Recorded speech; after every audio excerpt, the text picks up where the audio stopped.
So কাহিনীটা হচ্ছে Valentine's day এর। তো কেট নামে এক মহিলা হুট করেই একটা নোট রিসিভ করলো তার সিক্রেট অ্যাডমায়ার্স এর কাছ থেকে। তো সে হচ্ছে অফিস থেকে বাসায় আসছে, এসেই দেখে যে একদম তার ডিনার টেবিলের উপর অনেক বড় একটা ফ্লাওয়ার বুকে, রেড রোজেস, একটা কার্ড, এক পাশে চকলেট। সে তো পাগল হয়ে গেছে, ওয়াও আমার সাথে এমন হয়, মানে এটা তার জীবনে প্রথম ছিল। তো সে খুশি খুশি মনে লাফায় লাফায় হচ্ছে যে কার্ডটা খুলছে, কিন্তু ওইটার মধ্যে যা লেখা ছিল, ট্রাস্ট মি, ওইটা পড়ার পর বেচারির মাথায় আকাশ ভেঙে পড়ছে। এখানে লেখা ছিল, dear Kate, roses are red, violets are blue, your whole family is dead. While you are wondering who, please check your bathroom.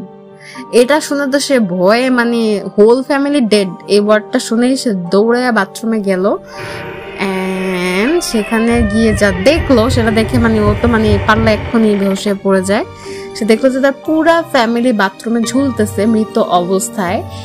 And পাশে আরেকটা সাইডে একটা ফাঁসির দড়ি ঝুলতেছে যেখানে একজন মানুষকে ঝুলানো যাবে। এন্ড সেখানে কেউ একজন ব্লাড কিংবা লিপস্টিক দিয়ে লিখে রাখছে, রিজার্ভ ফর কেট।